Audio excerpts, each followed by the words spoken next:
but I was like Yeah, so yeah. excited. I'm like, I'm officially and legally her mom. Like my name is going on her birth certificate now. Hmm. And like I was just, yeah, I was so excited. So Hmm. Hey, you're listening to The Rare Life. I'm your host, Madeline Cheney, and I'm honored to share with you our very first story episode of season 5 with parent Sarah Yates. Like some of us, Sarah met her medically complex daughter Zariah for the first time in the NICU. But when Sarah met her daughter in the NICU, she met her as her nurse, unaware that she would become her foster and then adoptive mother in the ensuing months. Their story is truly remarkable and full of love. But before I tell you more about that, there is a new question of the month. It is, what is your go-to self-soothing activity? What brings you comfort when you need it? I'll offer mine as an example and a little bit of getting to know you, I guess. My go-to is a Perry Mason episode, which is an old murder mystery from the 60s. And then when things are really rough, I eat the chocolatiest ice cream I can find right out of the container. So head to the website, therarelifepodcast.com, to share your go-to self-soothing activity with us. There is a link in the show notes for that. In this episode, Sarah shares what it was like to hold Zariah for the first time when she was assigned to be her nurse, and her husband's response when Sarah felt drawn to foster her. She also tells the story of Zariah's tragic passing away at 20 months due to a trach accident with a home health nurse. And now I pause to offer a trigger warning. During the second half of our conversation, we go into full detail of what it was like for her. So please take a moment to assess if you should listen. If you do decide to proceed with the episode, I just advise you to be gentle with your heart and what it may bring up for you. Some of you have expressed before the need to kind of mentally prepare the day before an episode releases and then to process it the ensuing days after. And I think this episode will definitely be one of those. That being said, this episode is full of love and beauty and so much realness. It's all still very fresh because it occurred only 4 months ago. Okay, so I actually have just a little bit of a backstory on how this episode came to be. So Sarah was actually supposed to be the NICU nurse in the episode Confessions of a NICU Nurse back in season 4. It was going to be her special topic episode, actually. And only a couple hours before we were scheduled to record together, Sarah messaged me and told me that her daughter had gone into cardiac arrest and that they were in the hospital and that she didn't think she would come home. And I'm not going to lie, I was a mess. I think the way it happened, where I was like all set to hear this beautiful story of how much she loves her, and then to know that instead of sharing that story, she was in the hospital knowing that her daughter was going to pass away. That was just, it kind of unglued me. And I just was aching for Sarah and the situation she was in. Then fast forward several months, and I received a message from Sarah telling me that she was ready to try again. And I was pleasantly surprised. I did not expect that. And I'm so happy that we can still share her daughter's story and the love that they have for each other. And so here we are. All right, let me introduce you to Sarah and fam, and then we'll dive in. Sarah and her husband Steve currently have 4 foster children. We will refer to them by their initials for privacy. So K is 10 months old, X is 20 months old, J is 6 years old, and B is 7 years old. So she jokes that they basically have 2 sets of twins. They live in Missouri, and Sarah has been a NICU nurse there for almost 3 years. Sarah is a lover of children and being outside. Let's jump in. Hi, Sarah. Welcome to the show. Hey.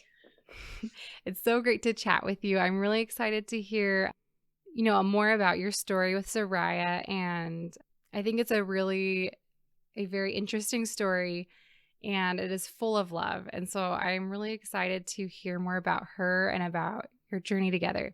So I would love for you to kind of start with the first time that you met Zariah in the NICU. And I'm assuming that it was different than, maybe the other babies that you've cared for in the NICU. So I would love to hear about that first moment. Oh, yeah. So first time I met her, so she was born at the hospital where I work, and then she was transferred to St. Louis Children's. And then she got sent home with her biological family, but 5 days later, she had like a huge apneic episode and then got readmitted at St. Louis Children's into their NICU again, I guess, since she had just been there. But parents were not visiting, so they decided to try transferring her back to the hospital where I work at to see if maybe parents would visit more. The first time I met her, I was taking care of her, and I walked in the room. It kind of took me back at first because we're not used to having like kids that are a little bit older that got transferred in, and she was just super fussy. I think she was just lonely. And first I like wasn't really sure what I was supposed to do. Like, she couldn't keep the pacifier in her mouth, like she couldn't move her arms, and people at my hospital aren't familiar with her. I'm like, okay, what am I supposed to do with her arms? How can I stretch them? Like, how do I even get clothes on her because her elbows don't bend? So I think the initial moment I was maybe a little bit taken aback by her because she was just so unique and different. But like as the shift went on, I don't know, like I feel like over that 12-hour shift, she just like slowly captured my heart. And then I like had a break in my day, and she was really fussy and stuff. So I decided I was going to hold her because I had some time. And so I was like holding her in the rocking chair and stuff. And she was just looking up at me with her like big, beautiful blue eyes. And I was just like, I don't know, like my heart just like completely melted. And from that moment on, I was like completely in love with her. People in the NICU fell in love with her as time went on, but I think at the beginning, people were just kind of trying to figure her out and everything. So we can sign up to have primaries in the NICU, which means every time we work, we'll take care of them. I decided not to sign up for her, even though I was like definitely in love after that first day, because I had heard how her bio family was like very hard to deal with, and I wasn't sure if I was quite prepared for that. But then like another month went by and parents hadn't visited at all. The entire month she had been back, they maybe called once. And so then I was like, oh, like we're actually not really gonna have to deal with their parents a whole lot. So I did go ahead and I signed up to primary her at that point. Oh my gosh. It's so interesting to hear you talking about, meeting her and these parents that weren't there and involved in her life.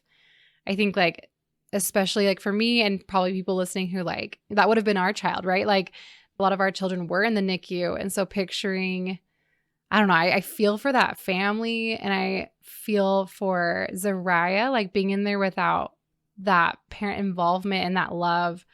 And what a tender moment to picture you holding her and her having that connection with someone that would become her mother. So I would love to hear more of the story. So what happened next? So a couple more weeks go by and I start hearing the social worker and people talking about how she's probably going to end up in foster care.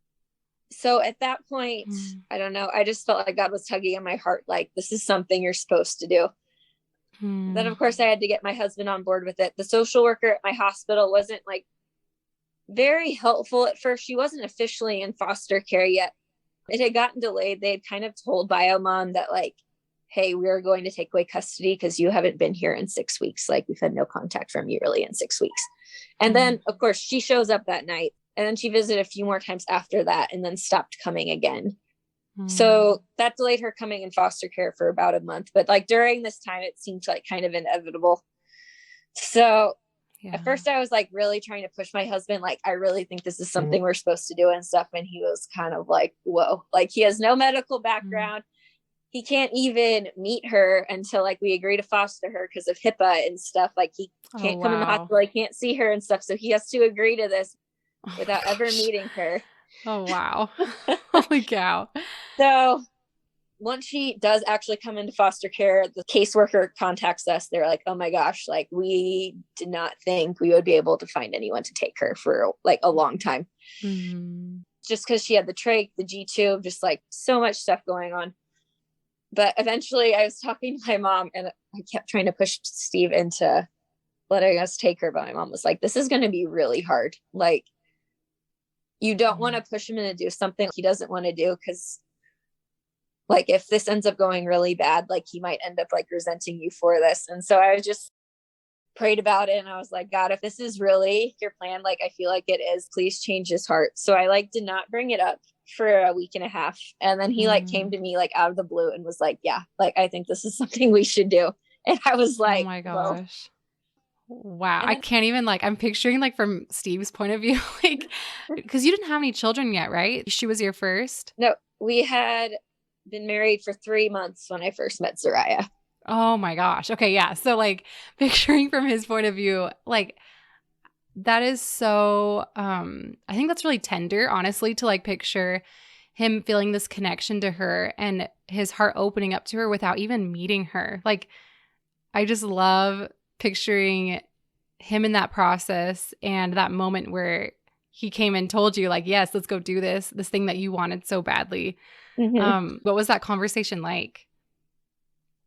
Well, I was like kind of surprised at first, but I was just like, I was just so excited too. Yeah. Mm-hmm. Oh my gosh. The caseworker, when she talked to us, also said like, we're pretty sure this case is going to go to adoption. So if you're going to take her, we want you to be at least a little bit interested in adoption. And again, Steve could not meet her until like we agreed to this. And so I said we couldn't like fully commit to adopting her yet because Steve had never even met her. Yeah. But like that we were at least like a little bit open to it. Wow. Okay. So what was that like then can you foster someone while they're still in the hospital? Like were you already her foster parents while she was there? Yes, we were. Mm-hmm. Oh my gosh. So Steve met her in the NICU then, right? Yes. Mm-hmm. Okay. What was that like? We were walking over to her bed space and he almost like started tearing up immediately. Like from the first moment he met her, he like laid eyes on her. He was like, yes, we're doing this. We're adopting her. She's supposed to be my baby. And it was the sweetest thing. Oh my gosh. That is like seriously the most tender thing. I'm going to start crying right now just thinking about that. That is like just so, I remember when I first, quote unquote, met you in my Facebook group, when you posted a picture when the adoption was official and you told your story, and like your story with Steve and you and Zariah has always been so full of just love. And I think that's really amazing. And obviously it doesn't take away, like I'm sure it was still hard, and giving her, the care she deserves and adjusting and things. But I don't know. I think that's so sweet. I know we talked previously about how having a child with medical complexities, processing that probably was very different than most of us, where a lot of us will experience grief because we expected our children to be healthy, or at least did not expect them not to be healthy. And then we have to grieve, what we expected. But obviously for you, that was different. So what was that like? Yeah, I mean, there was really like almost no grief involved. It was really just all joy. Like, I don't know, just being her nurse and like, I mean, we had lots of time with her in the NICU and stuff. We knew everything that was going on with her, like medical history before we ever took her home. It was really just, all joy. Nothing was really surprising. We had kind of prepared ourselves for what we were getting into. And honestly, we both said when we took her home in October, like a few weeks later, we were like, this was actually a little bit easier than we were expecting it to be. Like, I think we had prepared ourselves for like the worst and for it being like really, really hard. And then we were like, oh, like this is like totally more doable than we thought it was going to be. Like, this is not that bad. Yeah. Yeah. Like it all just sounds so natural, right? Like just the process of you holding her and feeling that connection and then finding out that she would be going into the foster care system. And then Steve, like opening up to her before he'd even met her. Like it all just seems like it just fell into place. Like I don't know, like definitely meant to be. I don't know if, Yeah, it did definitely feel like throughout pretty much the entire time that it was like meant to be. Everything as far as foster care goes, like everything with our journey like went basically as smooth as it could have been. And yeah, I mean, Steve had months to get used to like caring for her and getting used to all of her needs. So by the time we actually took her home, like Steve felt so comfortable with all of her stuff. So that's awesome. So how long was she home before the adoption was official? 6 months. Okay, so it was 6 months. For those of us who have never, have not experienced fostering or adoption, how would you describe just that whole process, like of first fostering a child and then to adopt her? What was that like? I mean, now we have other foster kids, and so these cases are not going as smoothly. So now I realize just how it didn't seem always super smooth at the time, but now I'm like, oh yeah, actually this went very smoothly. So there was one point where her mom briefly said that she did want her back, and I had like complete meltdown. I was like calling my mom, like went in the car for a drive. I was like crying in the car. I was like, oh my gosh.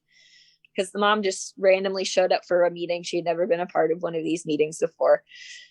And then the caseworker called me afterwards and she was like, I didn't know she was joining the meeting until 15 minutes ahead of time. Like, I have to go through all these steps and check all of these boxes. But like in the end, I think this is still what's going to happen. And so that helped calm me down a little bit. But like in that moment, like right after that meeting, I was just like a complete mess. Oh my gosh. I can't even because at this point when she was like, yeah, maybe I do want her back. Like, I'm sure you were completely in that role of mother. And I just imagine like what it would be like if someone like had the legal right to like come take my child away. Like, I'm sure that was pretty terrorizing to. Oh yeah. Plus to know that was a possibility with foster care. Now that we've had more experience with foster care, like in my mind, I like know that really like anything could happen and like one of my kids could get moved and that would be super hard. But like I had no experience with it at this point. And like basically all I had been told is like, yes, we are moving forward with the adoption and everything. And there had been no hiccups in that. And so I think now I would have handled it a lot differently. But at that time, I was just a mess. Yeah. Yeah. Oh my gosh. Yeah. So when she was officially yours, then was that just like this euphoric, closure? Like now I can fully like be her mom and not have that concern like in the back of my head. Steve didn't feel the same way about it. He was like, well, life is exactly the same as it was yesterday. But I was like, so excited. I'm like, I'm officially and legally her mom. Like my name is going on her birth certificate now. And like, I was so excited. So that's amazing. I love that. When did you start fostering your other children? Like where in the timeline was that? We took our second placement in December while we were still fostering Zariah. Oh, okay. And she was 6 and was with us for 3 months. And then we got X in April. We got him 2 days after Zariah was adopted. So oh my gosh. Oh, that's so sweet. Yeah, he's a medical baby too. And so like we got called from the agency and they were like, yeah, like you were the first people we thought of for him. So it was actually, I got that call while I was at work. So I got off work at like 7:30 and like drove to a neighboring county in the dark and picked him up and brought him home. Oh my gosh. Was that like, I'm just picturing like, after you learn like, I don't know, the medical world and especially where you're a nurse, right? Like you have this experience. Do you love like having that experience so you are more capable of taking these children that might otherwise have a hard time being placed because of their medical issues? Oh yeah, I love it. And Steve loves it too. I don't know, he just, he like loves our medical babies. He just feels like, yeah, we're qualified to take these kids that other people would feel uncomfortable with. Yeah. I mean, like, to be honest, after figuring out like the huge learning curve with Kimball and stuff, I was like, okay, now that we figured this out, like, I mean, like I could take care of other medical babies, like just knowing what kind of learning curve it takes to be, a medical mom or dad. It definitely opens your heart to like other children that need that care. And so I can imagine that being really fulfilling. Yeah, definitely. And I think there was a slight learning curve when we took Zariah home because I don't know, just figuring out all the appointments and scheduling everything. And even though like Yeah. I knew a lot of the doctors from working in the NICU, and like I understood everything they were talking about. There was nothing anybody had to explain to me. A few times doctors would like go on explaining things, and then they would like realize partway through that I was a nurse. They were like, why didn't you stop me? Like, you knew exactly like what a shunt was when you were explaining it to me. I was like, oh, well, I didn't want to sound like a know-it-all or be rude or anything. And you were on a roll, so I just let you keep going. That is so funny. I feel like that's like the opposite issue like that I run into where it's like, wait, don't just assume I know what you're talking about. Explain it. But you're like the reverse of like, no, yeah. I know. Oh my gosh, that is so funny. But yeah, and then after we did things with Zariah, like I got next to the same pediatrician Zariah had like the very next day, and like went into the office. Like he was 14 months old and really had no medical care his whole life with all of his needs. And so I went into the pediatrician's office like, I need this, and this. And then he had one more idea of like one more specialist to add to the list. And so we just got it done. He's fantastic. And he just, put all the orders in for therapy and for all the different specialists he would need and everything. That is like the best thing. I just like love picturing him being scooped up by you guys, like full of love and full of the knowledge to take care of him. And like, just, we're going to get you into specialists. We're going to take care of you. And how old is he now? How long have you guys had him? We've had him like over 7 months now. Yeah. So we've had him since April. Okay. And that kind of leads me to like, I don't know, I guess like part 2 or like the other half of the story, right? Which is when the accident happened with Zariah that led to her eventual passing away. And I'm sure it's like still really raw and it's a difficult topic, especially the way it happened. But I would love for you to share as much as you're comfortable with. But like, could you bring us to that day and the circumstances and what was happening? So I'll start the night before, actually. So the night before, I was working like 2 shifts in a row. We were just all hanging out in the basement. Like I was holding her, cuddling her and all of that. She had some seizures a few months beforehand. And then she had rhinovirus a couple weeks after that. So that night was like the most she had acted like herself in about a month. And so we were just like enjoying being with her. She was very smiley. Like she was moving her legs the most she had in like a month. And just, I don't know, we would always play like little games. Like I would hold my hand out and say like, Zariah, get it. And she would like kick my hand and then I would praise her and she would get all excited and stuff. And then it was time to go to bed. And my husband was like, oh, like hand Zariah to me. I'll put her to bed and you get the other kids to bed. And I was like, no. And I was like holding her tight and giving her hugs. But I was just kind of joking around. And then I eventually handed her over to him. He put her to bed. I mean, it was just like any other night. Woke up in the morning to go to work. She was still sleeping. I was running a little bit late. A lot of times I would go say goodbye to her, give her a kiss, but I was running late. So I just headed out the door. My husband was working from home that day. It was I think it was around like 11 o'clock. My husband had run to the grocery store. He had done like a Walmart pickup. I was just at work minding my own business. I get a phone call. A lot of times I don't even answer phone calls at work. I answer them a lot more often now that I have kids, but I just decided to answer this one. And then it was from EMS and they were saying that Zariah was in cardiac arrest and nothing they were doing was working and that I needed to get home immediately. And they were going to keep doing CPR until I got there. And like, it just didn't even feel real. Like I had gone into like an empty patient room to answer it. And I was walking out of it and like a couple of my supervisors were out there and I could barely get the words out. Like it just didn't feel real. I was like in complete shock. I think I have this stunned look on my face and like, I barely get out the words and I'm like, Zariah's in cardiac arrest and like, I need to go like right now. And so one of my supervisors is like, oh, no, you're not driving. Like I'm driving you. And so as we were on our way out, I get another phone call from EMS saying that they got a pulse and that they were on their way back to the hospital I work at. So like we were about to leave the parking lot. So they turn around. We go into the ER waiting room. It was probably only a few minutes, but it was like the longest few minutes of my life. I was just like sobbing. And then I suddenly see like all of these like police cars and ambulances and like fire trucks like going around the corner. Like I had never seen that many emergency vehicles in a row. There were probably 10 of them or more, like racing to the hospital. Like I've never seen this before. And there are like 10 vehicles accompanying my daughter to the hospital. Like my supervisors were trying to comfort me and be like, okay, they got a pulse. But like with my medical background in my mind, I was like, it would take a miracle for my daughter to come home. I knew like after doing CPR for that long, I'm like, she's probably not recovering for this. And even if she did by some miracle recover, like she is never going to be the same. Yeah. Which was really hard because I'm like I knew in that moment I had seen her smile for the last time.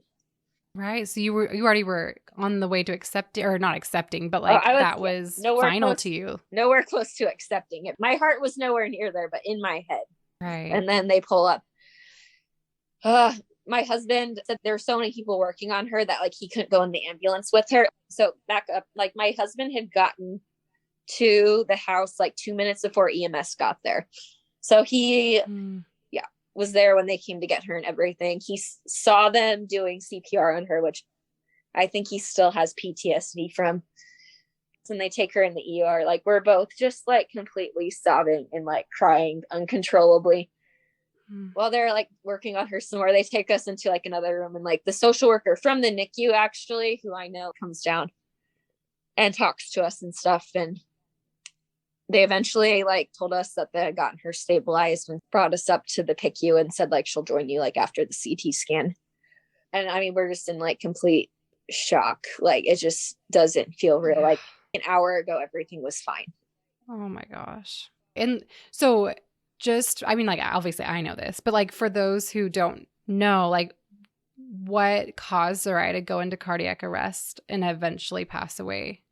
So in the 45 minutes, my husband was gone at the store. We had a home health nurse that was there 4 to 5 days a week.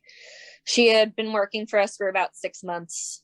I thought she was very capable of watching her and everything. But I guess her trach had come out when she was moving her from the couch to her bedroom, and she noticed almost right away she wasn't breathing, but I think she just panicked and like didn't do any of the things she was supposed to do.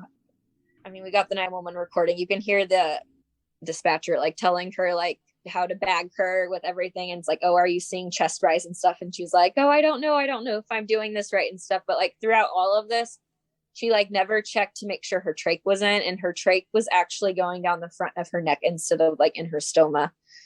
So that one like small gesture of like putting the trach back in would have made all the difference. Yeah, right? If she would have put the trach back in, like she would have been completely fine. Like within the first couple of minutes, like she would have been fine. It's the worst. And that seriously is the worst. And she like never started CPR either. Like my husband got home 2 minutes before EMS, and he is actually the one who started CPR. Like she did not have a viable pulse when my husband got home. So that must have been so traumatizing for him too. Like just picturing him coming home from the store and like in that situation was probably so hard. Understatement. Yeah, he got home and didn't know anything was happening. This nurse never called us, which I don't know. Like if she would have called me, like that's the first thing I would have told her to do, which is, yeah, it's just, we feel so much guilt knowing that if either of us were here, like she would probably be like completely fine to this day. Yeah. I mean, that makes so much sense that in a situation like this that like was so preventable and stuff, just that there would be so many like, why didn't I like feel like, wait, I should call and see what's going on? Or why didn't I like go kiss her goodbye? Or why, I feel like this kind of situation, you could like just be eaten alive by the whys or the why nots. Yeah. And that's probably really complicated your grief. Yeah, I feel like it's getting better, but there was just so much guilt at the beginning. And like I would talk to people and stuff, and they're like, you can't be there for your kid 24/7. Like you thought you were leaving her in capable hands. Yeah, like there are all these little decisions that if you would have made these decisions differently, like this probably wouldn't have happened, but you were acting on the information you knew then. And like the decisions you made at that time were fine based off of like the knowledge you knew. Like you didn't know this was going to happen. Like we left Totally. her with the nurse that's been watching her for 6 months and there's been really no issues. So Yeah. I mean, like, I totally agree with those people. I feel like, so I'm a carrier for my son's condition, and like, there's definitely a lot of guilt with that too. Cause I was like, oh, I gave it to him, even though I didn't know about it and stuff. And it wasn't on purpose. But like, I think sometimes people try to like logic away your guilt, but I think guilt's a hard thing to logic away. I mean, like, I get it logically that it wasn't like my fault, but like to feel that it's your fault, I think is, that's really, really sucky. It's really yeah, hard. yeah. So going back, I guess, to like, your story. So Zariah was transferred up to the PICU. And then what did you find out about like her CT scan?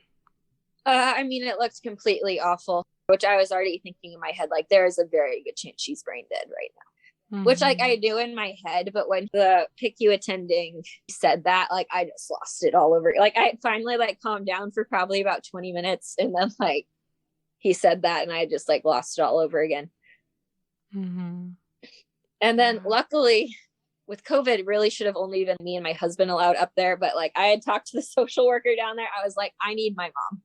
So they let my mom come up, and I just like sobbed in my mom's arms. It was just, I don't know. Like my husband is a comfort too, but I don't know. In like a situation like that, I'm just like, I need my mom. So Yes. Oh my gosh. Yes. No, I feel that so hard. Like, it's like in those kind of things, it's like, mom, like I'm hurting, like in that kind of pain. I feel like, or like not knowing what to do. It's just, I think it's very natural to want to go to like that parental figure and be like, fix this, or like, help me. Yeah. Even though I'm just like, tell me what to do. Even though I'm like a full-fledged adult, I'm like, yeah, I need my mom. So yeah, totally. I mean, like, I totally agree with that. I think that must have been a really heartbreaking but tender thing to have, your mom there, and to, I don't know, hopefully feel that comfort, at least in a small degree. I'm sure it was inconsolable, but no, I was pretty much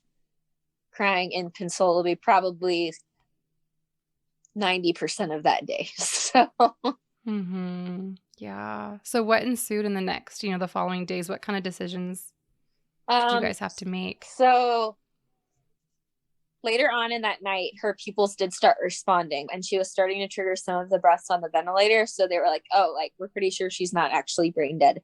And so she was actually doing a little bit better the next day, which was, I think, made things harder because we had just like a little sliver of hope. I knew she was never going to be the same, but I was like, oh, like maybe she will come home. But then there were like no major decisions or discussions made that day. But overnight, she had like a continuous EEG on, and her brain activity decreased so much overnight that they thought something was wrong with the machine, but there wasn't. And it like never improved. Those lines were almost flat. After that point, she was triggering less breaths on her ventilator, and her pupils did stop responding again. So they did determine she did have a little bit of brain function, probably just barely above brain dead, but they had to wait to do like the MRI on Friday. So we decided, okay, we're not making any decisions until Friday. Also, there was like a new neurologist at the hospital, and I guess he'd come in. I was out, like I just needed to get out of the hospital because I knew we weren't even making any decisions until the next day. And like my best friend and I, we just went to a park and like walked around, and I cried some, and like I just needed to get out for a little bit. I think I was only gone for like an hour and a half. But yeah, while I was gone, the neurologist comes in and tells my husband that, yeah, his recommendation is withdrawing care. And so like my husband wasn't prepared for that at all. He was, I think it's probably a cultural thing. I guess they had some problems with him in the NICU too. He just comes in very matter of fact, like, this is what I see. Like, these are my findings. And based off of this is my recommendation. And so it was like, and I guess, I think my husband had a little bit more hope than I did. We had a little bit of hope the second day, but next day, I think my husband was a little more naive. Like he didn't know all the medical stuff. I didn't want to just like crush the little bit of hope he did have. We hadn't gotten the MRI yet. So I was just kind of letting it be. I mean, obviously he knew things were bad. So that was like super hard for him. And I wasn't even there. And so then the PICU attending found out, and the social worker. And they were like furious. Like they could not believe that had happened. And they were like apologizing like again and again. Cause again, like we had talked about, like nothing is going to be discussed. Like this is not going to be brought up until after the MRI on Friday. And this was Thursday. So wow. And you weren't even there, like that they had that conversation without you. yeah. Like, and in that way, yeah. Oh my gosh. So that was, I felt so bad for him. Yeah. And especially where like he still had that glimmer of hope. Yeah. That probably was extra like brutal to hear it that way. Yeah. But then, yeah, on Friday we got the MRI and we like were expecting it to be really bad, but it was like even worse than we were expecting it to be. Like her brain stem was like even more significantly damaged than we had thought.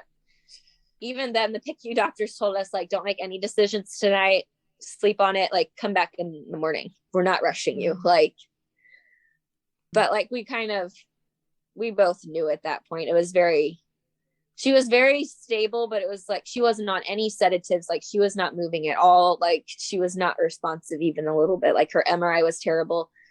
It was obvious she was never going to be coming off a ventilator. Like, and it wasn't because her lungs were crap. It was because her brain, like she just like could not breathe on her own. So yeah, that was hard. Like, even though we had discussed it, we had like made that decision and I had cried a little bit, but like not uncontrollably. But whenever the PICU doctors rounded and like I had to tell them that was the decision we made, I just like, I could not even get the words out. I just started like bawling and crying. I'm tearing up a little bit right now, but I wasn't expecting myself to cry that much because I hadn't cried that much when I had discussed it with my husband. But I think telling the people who like actually like going to carry it out, like this is the medical team, like that was just, that was really good. Yeah, I remember because like I was following your story, you know, while this was happening. And I just remember like just imagining what it would be like to be responsible for making that call. And even though like you say, like it was very clear, you know, that would be the right decision, like still being the one to decide that when you love her like that, I think, for lack of a better word, like understatement, but that'd be so hard to make that decision. The decision was even harder than I thought it was going to be. And I kept like second guessing myself. Like, I think I had a little bit of an advantage because I had worked in the medical field. I had seen stuff like this happen before. And so I had already thought it through, like, yes, if my kid is in this situation, like, I'm not just going to prolong like their death. Like we're going to remove care. Like we're going to do the right thing and everything. But then when it actually like came time for me to do it, I was like, oh my gosh, like I know this is the right thing, but like this is so much harder than I like ever imagined it being.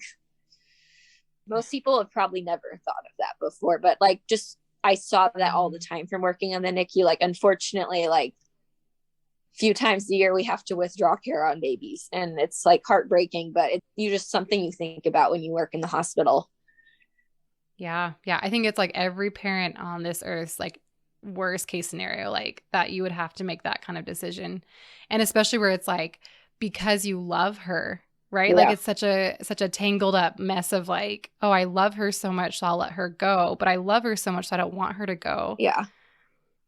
So what was that like then, those last few hours you had with her? Okay. So we had told them on Saturday that we wanted to withdraw care, but we had said we're going to withdraw care on Tuesday.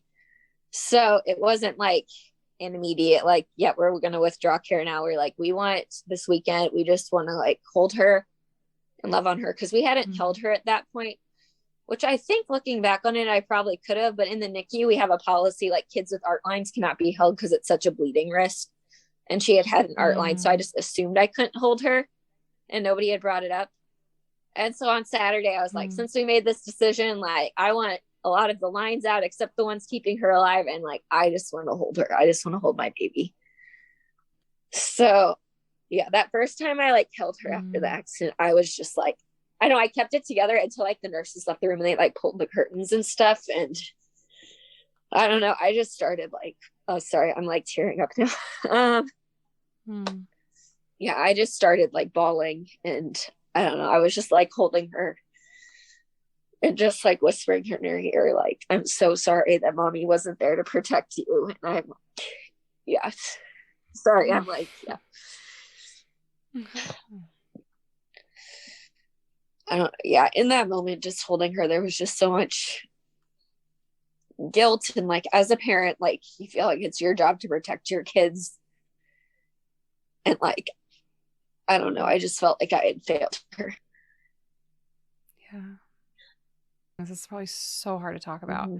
I just appreciate your vulnerability in like sharing this, where I know it's still so raw and near and dear to your heart. And I would love to just wrap up with one last question. And I know it'll be a tough one, but I would love to know, what would you love to say to Zariah today if she were here? I don't know. It's just so hard going out to her grave. I think I've only been out there like 3 or 4 times. The first time I went there was like a month after she had passed. And yeah, I just like sobbed for like 20 minutes straight. And then I don't know, then I just started praying. I was like, God, like if like you can let Zariah hear this right now, like I would really appreciate that. And then I just started telling her like just how much mommy loves you and misses you, and that how I wish she could be here to me like her future siblings, and